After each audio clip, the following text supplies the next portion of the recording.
لك والملك لا شريك لك. الحمد لله رب العالمين والصلاة والسلام على سيد الأنبياء والمرسلين. أما بعد فأعوذ بالله من الشيطان الرجيم. بسم الله الرحمن الرحيم. الحمدللہ اللہ تبارک و تعالی نے ہمیں مسلمان بنایا اور اپنی بارگاہ میں قرب حاصل کرنے کے لیے نیکیوں میں اضافے، گناہوں کے کفارے اور جنت میں بلند درجات کے لیے کچھ عبادات ہم پر لازم کی ہیں،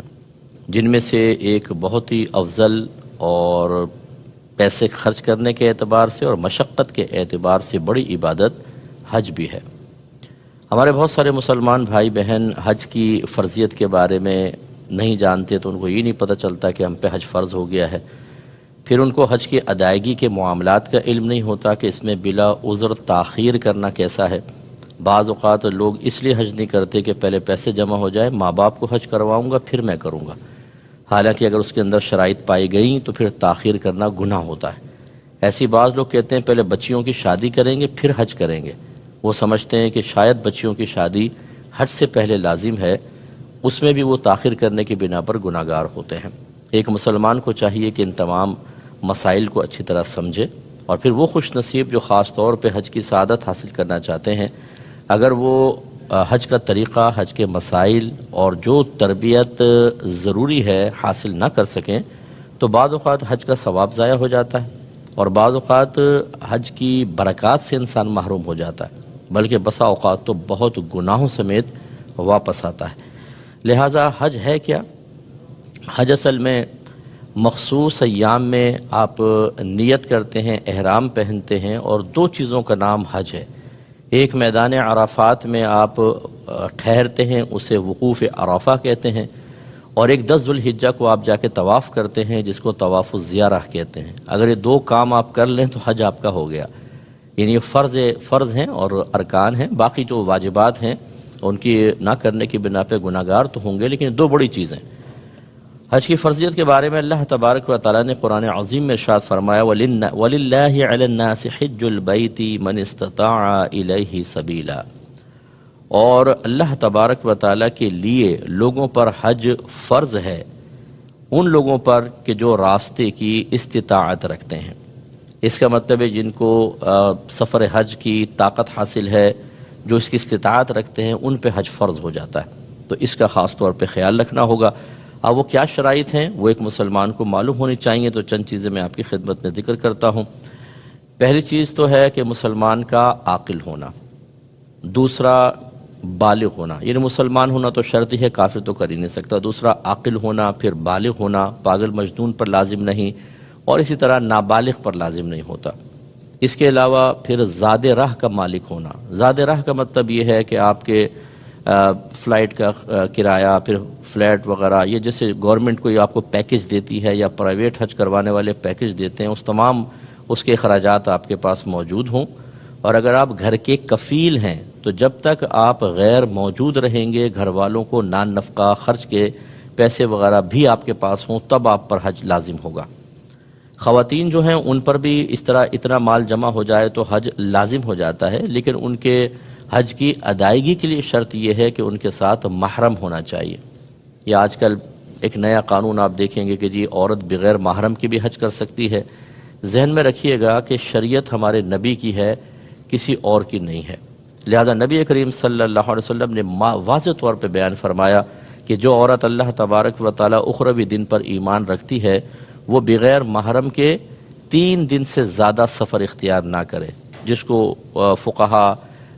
فاصلہ اپنے اندازے سے کہتے ہیں کہ کم از کم 92 کلومیٹرز دور جانے کا ارادہ ہو تو عورت اگر تنہا سفر کرے گی، تنہا کا مطلب بغیر محرم کے، چاہے قافلے کے ساتھ جاری ہو، یہ شرعاً جائز نہیں ہوتا۔ ہاں، بہت بوڑھی خاتون اگر ہیں جو ضعیف ہو چکی ہیں اور غیر جاذب نظر ہیں، ان کے لیے گنجائش نکل سکتی ہے کہ احکام میں نرمی اور آسانی ہوتی ہے، باقی جوان عورت، ادھیڑ عمر کی عورت جو دیکھنے میں بھی جاذب نظر ینگ نظر آتی ہے، ان کے لیے شرعی طور پہ جانا جائز نہیں ہے، اس لیے وہ محرم کا انتظار کریں۔ اور عورت کے لیے حج کی فرضیت کے لیے جو رقم درکار ہے، اس میں عورت کے لیے مزید آسانی یہ ہے کہ اتنا اس کے پاس مال جمع ہو جائے کہ وہ اپنا خرچ بھی اٹھا سکے اور محرم کا بھی اٹھا سکے۔ جب اتنا جمع ہوگا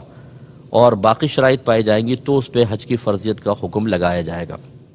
اچھا، یہ الگ بات ہے کہ عورت اپنا حج کا خرچہ دے، شوہر اپنا دے، لیکن عورت کے پاس اتنا مال جمع ہوگا تو اس پہ حج فرض ہوگا، ورنہ نہیں ہوگا۔ اسی طرح تندرست ہونا اور بینا ہونا، بینا کا مطلب آنکھیں اس کی ہونی چاہیے، نابینا پہ حج فرض نہیں ہوتا۔ تو گھر کے جس فرد میں یہ تمام شرائط جمع ہو جائیں کہ وہ حج کا خرچہ اٹھا سکتا ہو، عاقل بالغ مسلمان ہے تو، اور گھر اگر کفیل ہے تو پیسہ دے کے جا سکے تو اس پہ حج فرض ہو گیا۔ اب اگر وہ تاخیر کرے گا تو گناہ گار ہوگا۔ اس لیے ہر شخص کو اپنا اپنا حساب و کتاب کرنا چاہیے۔ بعض اوقات بہو پہ حج فرض ہو رہا ہوتا ہے، بیٹے پہ ہو رہا ہوتا ہے، ماں باپ پہ نہیں، بعض اوقات والدہ پہ ہو رہا ہوتا ہے، والد کے اوپر نہیں۔ لیکن ہم چونکہ ان مسائل کو نہیں جانتے تو سال ہر سال اس کو ہم آگے پیچھے کرتے رہتے ہیں اور گناہ گار ہوتے رہتے ہیں۔ بلا عذر 1 سال کی تاخیر کرنا بھی گناہ ہے۔ اس پہ میں وعید آپ کو عرض کرتا ہوں۔ تو حج کی بڑی فضیلت ہے، اگر اللہ تعالیٰ موقع دے تو ضرور حج کریں، اور نبی کریم صلی اللہ علیہ وسلم کے اس فرمان کو ذہن میں رکھیں جو بخاری کا فرمان ہے کہ نبی کریم صلی اللہ علیہ وسلم نے فرمایا کہ جس نے حج کیا اور فحش کلامی اور گناہ سے اپنے آپ کو روکا رکھا تو وہ گناہوں سے ایسا پاک و صاف ہو کر لوٹے گا جیسے آج ہی اپنی والدہ کے پیٹ سے پیدا ہوا ہے، یعنی اس کے تمام صغیرہ کبیرہ ظاہری باطنی گناہ معاف ہو جائیں گے۔ اس لیے جب بھی آپ کے پاس یا آپ کے اندر یہ شرائط جمع ہو جائیں تو فوراً سے پیشتر ہمیں حج کرنا چاہیے۔ اور دیکھیں، جو حج نہ کر سکے، بعض لوگ ہوتے ہیں سستی کرتے رہتے ہیں، اچھا کر لوں گا اگلے سال اگلے سال اگلے سال۔ ایک تو تاخیر کرنے میں گناہ، اور پھر اچانک موت آ جاتی ہے اور انسان دنیا سے رخصت ہو جاتا ہے۔ میرے سامنے کتنے لوگوں کا ایسا انتقال ہوا کہ حج کو وہ ٹالتے رہے اگلے سالوں پر اور اچانک موت آئی اور وہ قبر میں چلے گئے۔ ترمذی کی روایت ہے، رحمت کونین صلی اللہ علیہ وسلم ارشاد فرماتے ہیں کہ جو شخص ایسے زادے راہ اور سواری پر قادر ہو گیا جو اسے بیت اللہ تک پہنچا دے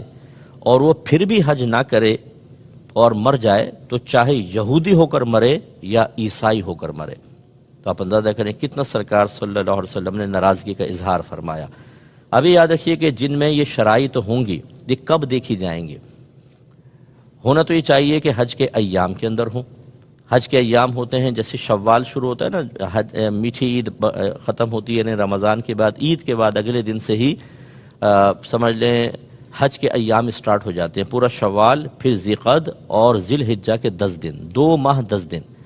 یعنی اس کا مطلب کیا ہے کہ اگر آپ نے شوال میں حج کے احرام کی نیت کر لی تو یہ آپ کا احرام ویلڈ مانا جائے گا۔ یہ مخصوص ایام ہے، لیکن اتنی جلدی تو خیر کوئی نہیں پہنتا، لیکن یہ ہے ایام۔ تو ویسے تو ان ایام کے اندر یہ ہمیں شرائط کسی شخص میں دیکھنی چاہیے، لیکن فقہا نے فرمایا کہ آپ کے علاقے سے، آپ کے ملک سے جب قافلے حج کے روانہ ہوں، یا جیسے ہمارے ملک پاکستان یا دیگر جگہوں پہ قرآن دازی ہوتی ہے کہ بھئی اب آپ اگر حج کے لیے جانا چاہتے ہیں قرآن دازی، یہ جو ایام ہیں قرآن دازی کے، ان دنوں میں اگر کسی کے اندر یہ شرائط موجود ہوں گی تو یاد رکھیں کہ اس پہ حج فرض ہو جائے گا اور اس کو جانا ہوگا۔ ایک بات یہاں ضمناً مزید یاد رکھیے کہ بعض اوقات یہ چیزیں ہمارے پاس موجود نہیں ہوتی، اس کے باوجود اگر ہم حج کریں، مثلا کسی نے ہمیں دے دیا پیسہ کہ چلو حج کر لو، بعض اوقات کوئی ادارے سے آپ وابستہ ہوتے ہیں وہ آپ کو پیسہ دے دیتے ہیں، تو ایسی صورت میں آپ جو حج کریں گے تو وہ چونکہ آپ پہ تو فرض نہیں ہوا، ہونا نفل چاہیے، تو وہ نفلی حج ہوگا۔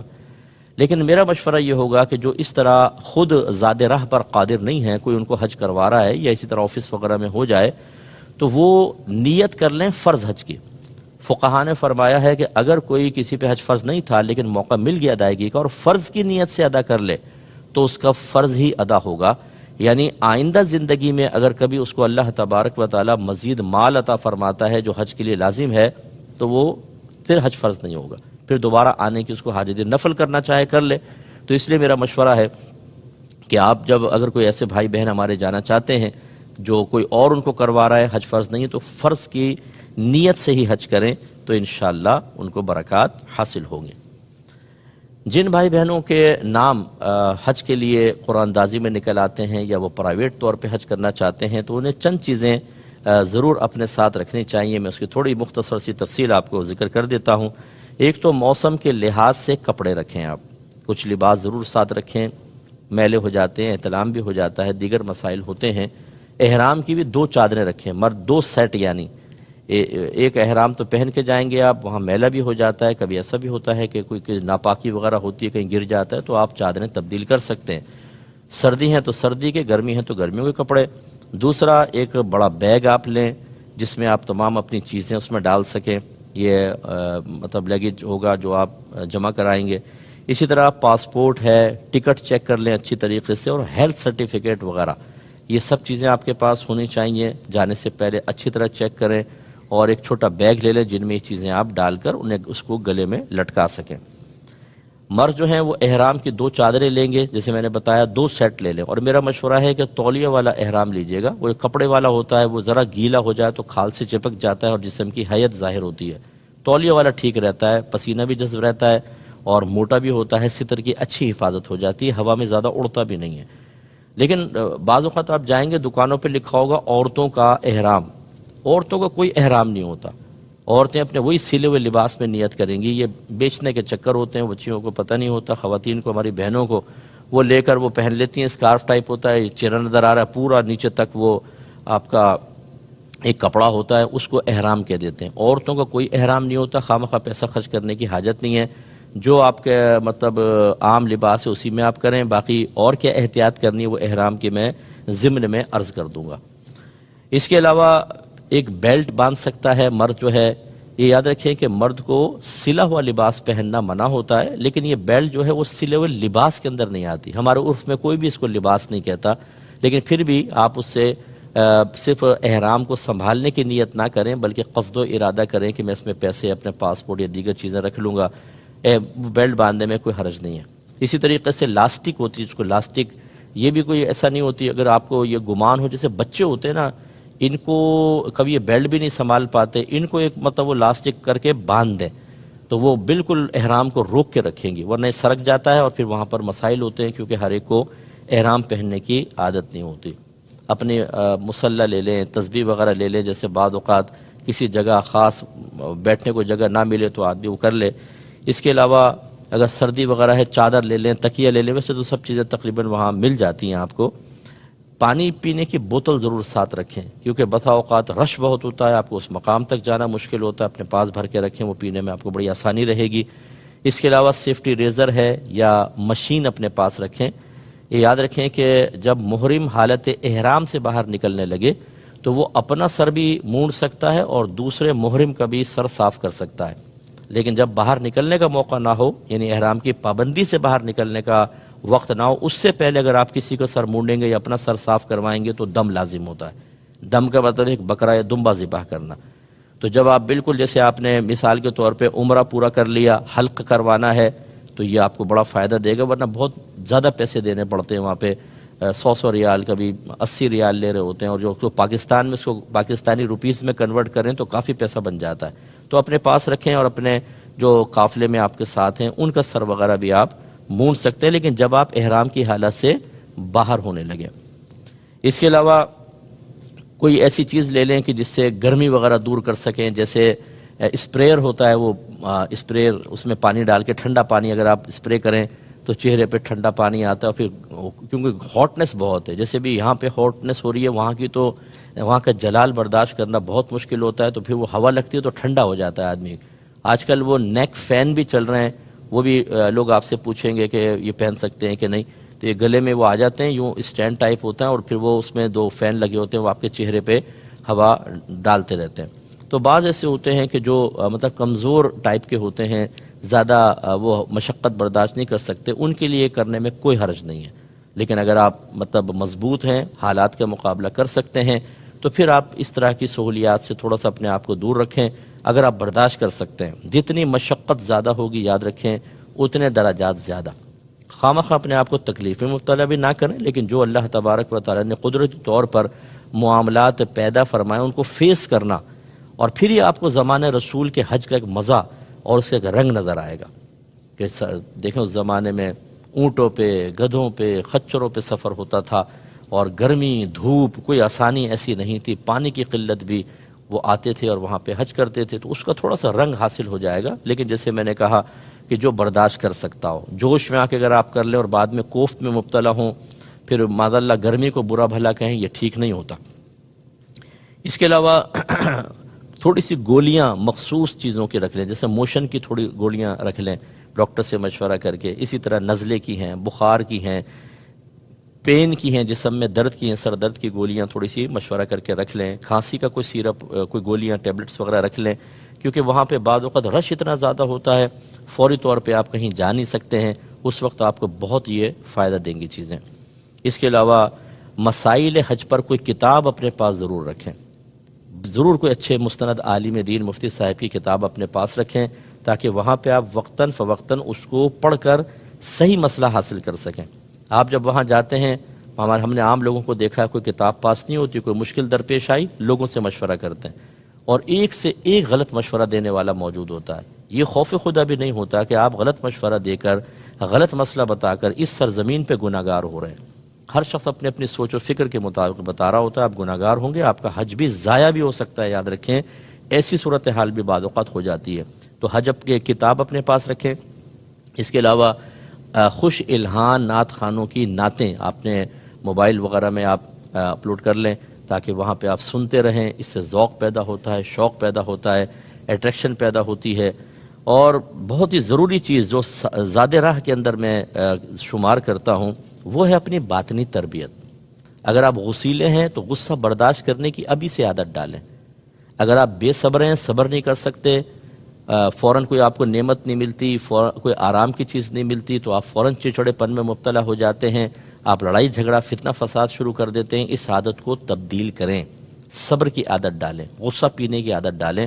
کیونکہ دیکھیں ابھی میں نے آپ کو حدیث بھی سنائی کہ نبی کریم صلی اللہ علیہ وسلم نے ارشاد فرمایا کہ جس نے حج کیا اور وہاں کوئی فحش کام نہیں کیا اور گناہ نہیں کیا، فسق و فجور نہیں کیا، وہ گناہوں سے ایسا پاک و صاف ہو جائے گا جیسے آج اپنی والدہ کے پیٹ سے پیدا ہوا۔ اس لیے باطنی تربیت بہت ضروری ہے۔ میں نے وہاں دیکھا ہے ماں بہن کی گالیاں بک رہے ہوتے ہیں، گریبان پکڑ رہے ہوتے ہیں، کس پر؟ بوٹی نہیں ملی، ہمیں آرام نہیں ملا، فلاں چیز بس دیر سے کیوں آ گئی، فلاں چیز کیوں ہو گئی۔ وہاں پہ آپ آرام کے لیے نہیں جا رہے، آسائش کے لیے نہیں جا رہے، سکون کے لیے نہیں جا رہے، اللہ کی رضا کے لیے جا رہے ہیں۔ ایک مجرم کی حیثیت سے ہمیں جانا چاہیے۔ اللہ تبارک و تعالیٰ سے دعا ہے کہ رب کریم جو باتیں ہم نے سنی اسے ذہن میں محفوظ رکھنے کی توفیق عطا فرمائے، آمین۔ وآخر دعوانا ان الحمد للہ رب العالمین۔